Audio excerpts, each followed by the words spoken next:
Oi, gente, como é que vocês estão? Aqui quem vos fala sou eu, Júlio Altoé, para mais uma aula de exercícios resolvidos do Cadster de Ciência dos Materiais. A gente está dando prosseguimento agora ao nosso curso do capítulo 4 do Cadster e resolvendo os exercícios também do capítulo 4 do Cadster. Hoje a gente vai resolver exercícios de lacunas e defeitos intersticiais.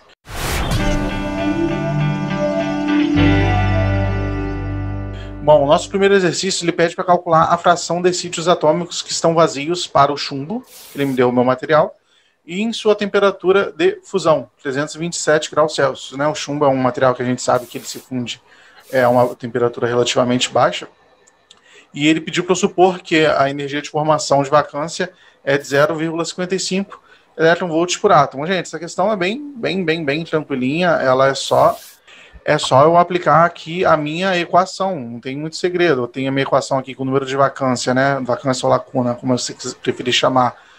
É um número de sítios atômicos vezes exponencial do meu QV. O QV ele já me deu. O meu QV eu sei que é 0,55 elétron-volts por átomo. O meu K é a constante de Boltzmann, que a gente já viu na nossa aula teórica. E o T é a minha temperatura. E ele pediu a fração de sítio atômico, ele não pediu o número de vacâncias. O que é a fração de sítio atômico? A fração de sítio atômico é exatamente o meu NV sobre o meu N. Então, eu não preciso aqui, no caso, descobrir quem é o meu N. Eu posso deixar isso aqui em formato de fração e só resolver esse exponencial aqui do outro lado.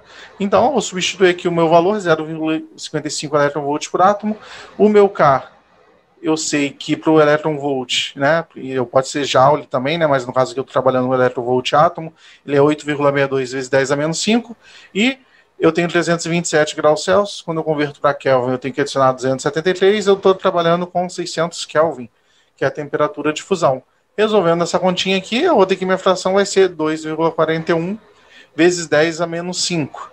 Ou seja, a porcentagem de lacunas em termos do sítio são essas aqui, eu tenho 2,41 vezes 10 a menos 5 pontos de lacuna em relação aos pontos totais.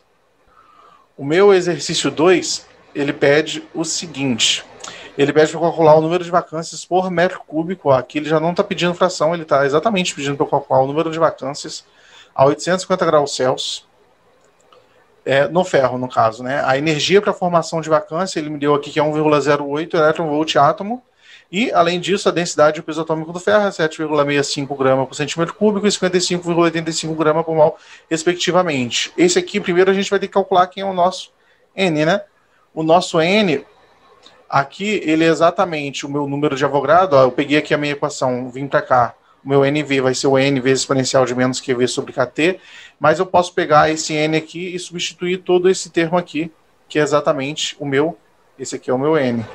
O meu N é quem? É o número de Avogadro vezes a densidade do ferro dividido pelo o peso atômico. Então, quando eu vou substituir aqui, vai dar 6,022 vezes 10 a 23, que é o número de Avogadro, 7,65 gramas por centímetro cúbico, e resolvendo isso aqui, eu vou substituir aqui o meu 1,08 elétron-volts, né? Que é o meu, dentro do meu exponencial. Isso aqui, gente, isso aqui tudo, é só essa equação aqui, só expandir ela. Essa aqui é a parte inicial, né? Essa parte aqui do N, e essa aqui é a parte dentro do exponencial. Eu tenho aqui o meu K, que é 8,62 vezes 10 a menos 5 elétron-volts, né? Por caso que eu estou trabalhando de elétron-volts, minha constante de Boltzmann, e minha temperatura vai ser 850 graus Celsius, mais 273 Kelvin, para eu transformar tudo em Kelvin. Resolvendo isso aqui, esse exponencial, multiplicando por esse termo anterior, eu vou achar 1,18 vezes 10 a 18 centímetros por centímetro cúbico. Isso aqui vai ser o número de vacância por centímetro cúbico, e eu vou multiplicar isso aqui por 10 a sexta, que quando eu multiplico por 10 a sexta, eu estou transformando o meu centímetro cúbico em metro cúbico. Então, no final das contas, eu vou ter 1,18 vezes 10 a 24 número de lacunas ou número de vacâncias por metro cúbico. No meu exercício número 3, ele pede para eu calcular a energia de ativação para a formação de vacâncias no alumínio. Ele me deu o meu material e ele está querendo saber exatamente quem é o meu QL, no caso, né?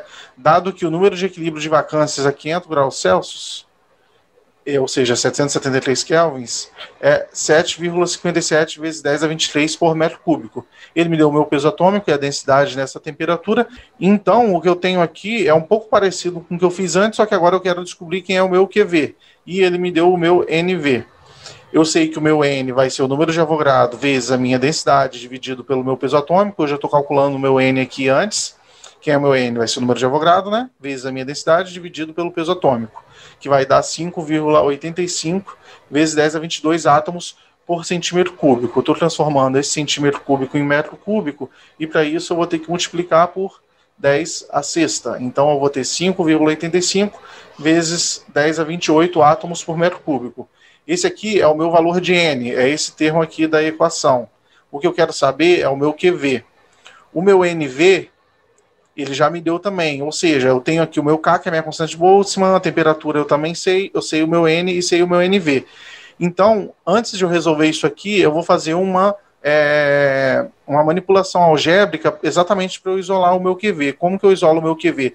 Eu jogo esse N, eu aplico um LN em ambos os lados. Se eu aplicar o LN aqui, eu vou ter LN de NV, né? Vezes, e vai ser igual a LN de N menos LN de exponencial, eu meio que corto, né, o exponencial, então vai ficar menos QV. Uma outra forma também é eu jogar esse N para cá e aplicar o LN em ambos os lados. Então, no final das contas, eu vou ter aqui LN menos LN de NV menos LN de N é a mesma coisa que LN de NV sobre N, que é esse termo que está aqui, ó. E depois eu vou pegar e joguei para cá e vou isolar o meu QV. No final das contas, o meu QV vai ser igual a, né, aqui vai dar QV, vai ser igual a menos KT LN de NVN, que é exatamente isso aqui, ó. Voltando só para caso vocês não tenham entendido o passo a passo aqui dessa operação algébrica. Eu estou querendo isolar o meu QV. Quando eu isolo o meu QV, eu posso passar esse N para cá, vou aplicar logaritmo neperiano em ambos os lados. O meu logaritmo neperiano vai cortar o exponencial, então no final das contas eu vou ter um logaritmo neperiano de NV sobre N, que é exatamente esse termo aqui. Eu vou sobrar quem? Vai sobrar menos QV sobre KT. Eu vou pegar esse menos KT aqui, ó, e eu vou passar para cá multiplicando, que foi exatamente o que deu isso aqui. O meu QV vai ser igual a menos KT vezes o LN desse termo NV sobre N. E no final aqui eu só substitui valores, né? Se eu já tenho o meu QV isolado, o meu QV vai ser igual aqui o meu K, né? Menos K, vezes a minha temperatura em Kelvin, eu adicionei 273 porque está em Kelvin, vezes o LN dos meus termos. Quem são meus termos? Meu NV, ele me deu aqui em cima, esse aqui é meu NV, dividido pelo meu N que eu calculei aqui no próprio exercício. Então esse termo aqui vai dar o 10 a 23 aqui, vai cortar, vai ficar 10 a menos 5. Quando eu calculo o LN disso aqui e multiplico todo esse termo, eu vou descobrir que o meu QV vai ser igual a 0,75 eletrovol por átomo. Bom, o meu último exercício aqui do dia, que é o 4, ele pede para calcular a concentração de lacunas no cobre a temperatura ambiente, primeiro passo, né? E que temperatura será necessária para o tratamento térmico do cobre, de modo que a concentração de lacunas produzidas seja 1000 vezes maior do que a concentração de equilíbrio de lacunas à temperatura ambiente. Ou seja, eu tenho um número de lacunas em temperatura ambiente, e ele quer saber qual vai ser a temperatura que eu vou ter que utilizar para que esse número de lacunas seja 1000 vezes maior. A gente já tinha estudado na parte teórica da disciplina, que o número de lacunas ele é influenciado de forma exponencial pela minha temperatura. Então, uma pequena variação da temperatura pode multiplicar várias vezes o número de lacunas existentes, o número de vacâncias. Ele pediu para eu supor que 20.000 calorias são necessárias para produzir 1 mol de lacuna em cobre. O que isso significa? Ele está falando que o meu QV é 20.000 calorias para formar 1 mol de material. Como que eu vou resolver isso aqui, né? Eu sei que o meu parâmetro de rede do cobre, CFC, é 0,36151 nanômetros, né? Porque isso aqui é uma questão de tabelada, ele vai ter que te dar isso no exercício, ele vai te dar o raio atômico, com o raio atômico, sabendo que é uma estrutura CFC, você consegue descobrir o parâmetro de rede. E eu sei que existem, como é uma estrutura CFC, 4 átomos por célula unitária. Portanto, o número de átomos de cobre por centímetro cúbico será: eu tenho um cubo, CFC, né? Vamos lá, gente. Isso aqui eu estou revisando, mas a gente já viu bastante exercício disso. Eu tenho um cubo que ele é CFC, eu tenho esse parâmetro de rede e eu tenho 4 átomos nele. O número de átomos aqui, né, por centímetro cúbico, vai ser o meu número de átomos pela célula unitária dividido pelo volume dessa célula unitária, que é exatamente o meu parâmetro de rede ao cubo. Eu descobri que esse aqui é o meu parâmetro de rede A. Esse aqui, então, A ao cubo vai ser o meu volume do cubo e eu vou ter 4 átomos por célula. Então, para eu descobrir esse N por célula, centímetro cúbico, eu vou ter que dividir esse número de átomos no meu parâmetro de rede ao cubo. E aqui está 10 a menos 8, eu já passei aqui para centímetro, ele estava em nanômetro. Então, o meu número de átomos por centímetro cúbico vai ser exatamente isso aqui. Eu vou ter 8,466 vezes 10 a 22 átomos por centímetro cúbico. Esse aqui é o primeiro passo, né? Esse aqui é o meu N. Então, agora com o meu N, eu consigo, a temperatura ambiente, descobrir quantas vacâncias eu possuo nesse átomo, né? A primeira coisa aqui que eu estava descobrindo era esse N, o QV eu já tinha, a temperatura eu tenho e o K eu também tenho. Eu estou querendo agora saber quem é o meu NV para 25 graus Celsius. E é exatamente essa conta que eu estou fazendo aqui. Vai ser o meu N, olha aqui, meu Nzinho, né, que eu calculei aqui, o número de átomos, vezes exponencial de menos o meu QV, que é 20.000 caloria por mol, dividido por a minha constante de Boltzmann, que para caloria por mol é igual a 1,987 cal por mol Kelvin. O meu cal aqui vai cortar com cal, o mol vai cortar com mol, Kelvin vai cortar com Kelvin, vai me sobrar apenas vacâncias por centímetro cúbico. Resolvendo essa continha aqui, eu vou achar esse valor de 1,814 vezes 10 a 8 vacâncias por centímetro cúbico. Ele perguntou qual é a temperatura que eu tenho que ter para eu ter 1000 vezes mais vacâncias. Ou seja, esse aqui eu estou a 25 graus Celsius e eu tenho esse número de vacâncias. Ele quer saber qual temperatura eu tenho que trabalhar para ter 1000 vezes mais vacâncias que em temperatura ambiente. Então eu vou pegar isso aqui e vou multiplicar por 1000. Quando eu multiplicar isso aqui por 1000, ele vai ser o número de vacâncias que eu quero atingir. E eu sabendo esse número de vacâncias, eu consigo determinar a temperatura, porque eu sei todo o resto. Então, o meu NV, que é o valor que eu quero já achar, vai ser 1,814 vezes 10 a 11, que é exatamente esse valor aqui, vezes 1000.